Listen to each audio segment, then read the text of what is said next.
So hey everyone, it's me Shane. I'm back again with a new video. So म 11 मा थिएँ है 11 मा नि मलाई टुरिज्म र एचएमको भेरी सर्टको आउँथेन क्वेसनहरू अनि म 12 मा पुगिसकेँ मलाई 12 मा नि आउँदैन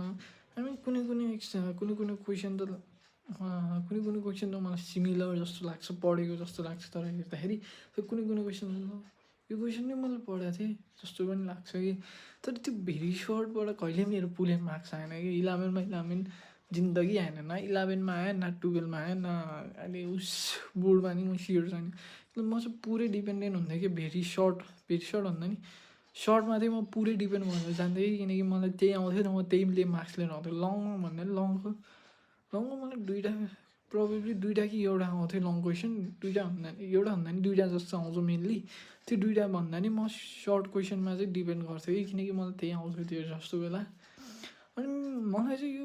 भेरी सर्ट त कहिल्यै आएन कि उसमा चाहिँ लाइक आउनु त कतिवटा हुन्थ्यो 10 11वटा हुन्थ्यो त्यसमा चाहिँ मैले पुरै कहिल्यै गरेन